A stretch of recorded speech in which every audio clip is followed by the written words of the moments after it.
Hello everyone, Jose here, your fish keeping. Just an upfront message. I am no way linked to any company or products that I may mention in any of my videos. This video is not so much of a side-to-side comparison of the fluval, aquaclear, and the Tidal by Seachem. Tidal has a series of 4 filters depending on your use.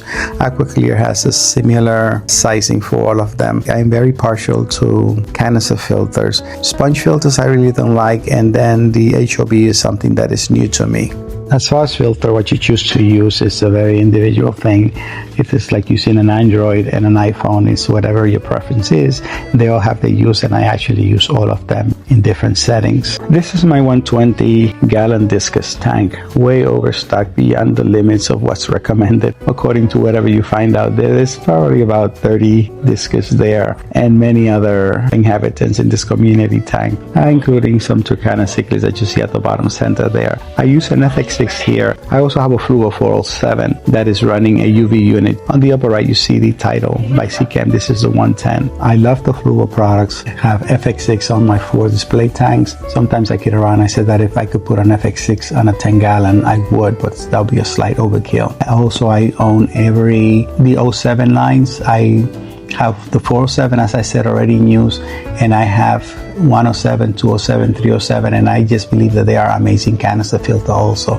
But my opinion, I think fluval just dropped the ball with the aquaclear compared to the Tidal by Seachem. I also love Seachem. I use a lot of their products that apply to me as far as the chemicals and everything else, but I just, in my opinion, I believe the Tidal is a superior HOB filter. There are many great videos out there done by other channels comparing the aquaclear and the Tidal filters, and I use a lot of those videos to inform myself when I was kind of looking into it. One of the local fish stores that I frequent, after a certain amount of money you spend, they give you a gift card of $100, and I figure, let me get an HOB filter. I was looking at the aquaclear on the store display, and I was also looking at the Tidal, and I asked the guy that I usually deal with at the store, and I said, which one do you think I should get? And he says, Tidal. Without hesitation, definitely Tidal, and I am not sorry for it. One of the things that I said I think fluval dropped the ball is that the motor on the Tidal is outside of the unit, so anytime power goes off, which is not really my case too much, or when you turn it off to service the tanks, it does not self-prime. Tidal, that is not an issue. One of the major flaws that the Tidal has was that it has this skimmer feature on it. Scotty from Racing Fishes did a video on how he covered the skimmer ports that are there. It's a problem with fry. When I first got the Tidal 75, I put it on a breeding discus pair. And as you may know, discus pairs are difficult to raise the young, but once you finally got them at the free swimming stage and they attach to the parents, then it's like you almost have got some success. You can claim almost success. They were free swimming nicely, and then the next day I said, where did they all go? They got sucked into the skimmer port there. It's a bad thing. It's not a great thing. The greater purpose of this video is really to talk about grade improvement. Tidal, I believe, is a great filter, but the Aquarium Co-op made this 3D printed unit that really bypasses the whole skimmer problem, which seems to be the major complaint that some of us who use the Tidal really don't like the skimmer feature. When I opened up this one, which was installed somewhere in November for the discus tank, the amount of junk that was in there, I usually would service the basket, clean the sponges and so on, but I had not removed the little cover where the skimmers are, and the amount of stringy material from dead plants and stuff that was there was just incredible. This is not going to be an issue anymore. This is the Tidal 110 that I've been using in the discus tank.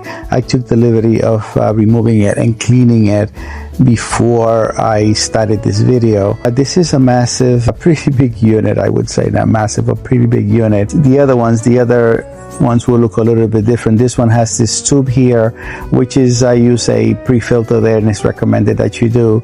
It does have these little slits in the bottom and also at the top the skimmer part, so a lot of the stuff gets suctioned through there and also through the tubes here. Once you remove these two pieces here, the little box and the tube, and you replace it with the Aquarium Co-op piece, it will bypass the skimmer up here altogether, so nothing will get sucked in there, nothing is going to get trapped in there, no fries, no food, and so on.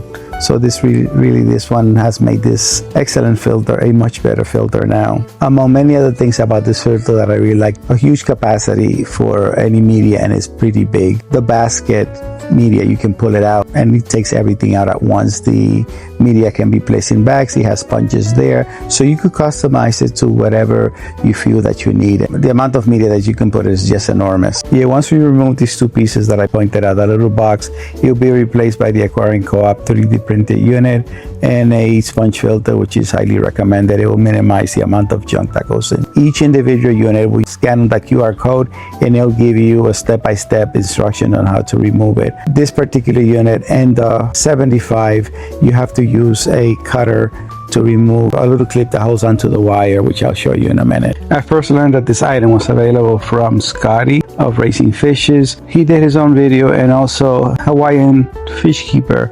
He also did his own video. I think he may have a link to Aquarium Co-op, so he may have been the first one that put out a video other than Aquarium Co-op themselves. So just go to their link based on the product that you're using, and you will get step-by-step instructions. This particular unit and then the smaller units are just different. The larger units and the small units, the difference is that you don't have that little wire to cut, and it's probably just a little bit simpler, but it's essentially the same process, and also requires a smaller pre-filter, the medium size from Aquarium Co-op. So just keep that in mind also when you're ordering. The actual steps of getting this improvement together is really nothing major. You can follow the instructions. I'm only showing the more complicated one because we have to cut the wire. So once that tubing comes out in this box, I had to pull a little hard to get mine off because it had not been off in 6 months, but I was able to get it off. Usually comes off easily. Again, I cleaned everything before, including the impeller. So just save those pieces in case you need them in the future. Again, I have 8 of these filters to do. You can slide this from left to right to get the piece out, and this other piece here needs to come out. So if you cut the little clip that holds the wire there, you can do that and then easily remove the piece. And again, that's another piece that you will not be using, but you can certainly save it in case you decide to convert back for whatever reason in the future. The impeller I already cleaned and removed it and cleaned it. There's some little grooves there that you have to line up for it to fit, so you just have to kind of just make sure you get the right alignment to get it in there, and you just reverse the process and slide it back in there. There is a U-shape thing slides in place there, and that's pretty much all you need to do for this. The wire, you can track it back to the wire management canal that it has there, and then pretty much that's really all you got. This is really not complicated. The other ones are a little bit simpler because you don't have to do any cutting, but it's the same process for all of them. In that case, you just require the medium coarse sponge from Aquarium Co-op, which I do use on any other filters that I use anyway, and that's pretty much it. Again, one other great thing about this unit is that the sponge sits horizontal. I don't think that affects issue now, but it sits away from the glass here. You can see that there, and you got space in the middle there. This is the coarse sponge for my current Co-op. These usually what I've been doing for the FX6, I probably replace them about every 6 months or 7 months because they get a little softer. They still functional. Now this is a basket. Again, I've cleaned it and washed it. It does build up a lot of gunk, and again, you can customize it any way you want. This little tray is handy when you're removing it from that it's wet because it serves as a drip tray. I use the one that comes in, which is this it's a coarse one. I put it in there, then I cut other pieces from the egg crate sponges for medium and fine, just to trap that one. I just cut to size from a pad, and I just use it and cut it accordingly. So again, that's just coarse to finer material. This will trap a lot of the stuff there, so when it gets to the final thing being my media, this is Seachem Matrix. I have my FX6, I have a variety of different biological media. Everybody claims that theirs is the best. This is BioHome. These bowls were quite large. They apparently have a smaller one, and I did not realize that they were these like a big marble size. But even this, I have 2 of these bags in there, and they fit well in the thing. Maybe at some point I may swap them out and put in one of the FX6 and have smaller ones in there. But again, it's not an issue fitting all this media there. For me, as I'm concerned, especially in a way overstacked tank like this is, I think the more media, the better.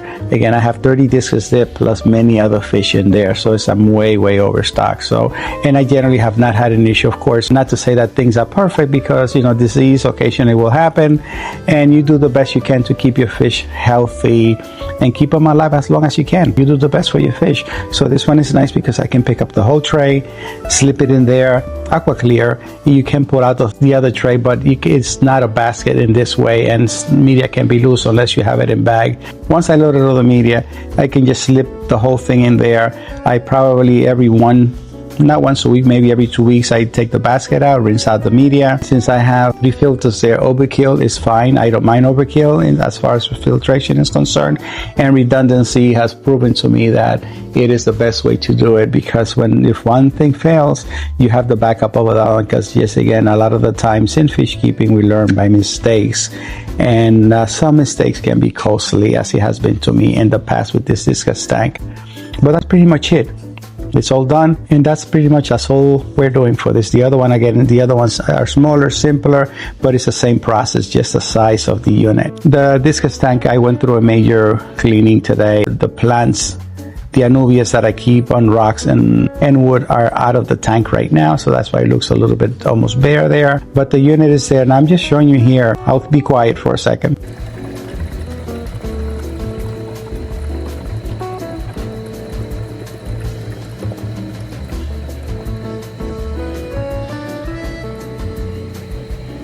Okay, now this filter was totally empty. No issue with priming. I didn't have to add any water. If you don't do that with the aquaclear, and you don't notice it, and you just go on about doing your thing. For me, efficiency is an issue with my time and my work schedule. 6 12-hour days, so I don't have a lot of time. And whatever makes my fish room or my living room fish room more efficient, with 14 or 15 tanks at the moment, and a couple more coming for breeding projects. Whatever I can do that makes things move a little quicker and a little bit more efficient, I will use that. It's well worth the investment, I believe. $24 for the larger one and $19 or $20 for the smaller units. The 75 and the 110 are $24.95, I believe. But I think it's well worth the cost. To me, it is. Again, time is an issue. And as I said, I just cleaned the tank, so it's a little bit cloudy, so I don't have a very clear shot of the filter in use. I hope this video was of some use to you. I have all the equipment ready at hand. I just need to make the time to do it. I have either 7 or 8 more to go. But anyway, this is a quick little project, but it certainly is something that can add ease or more efficiency to your fish care.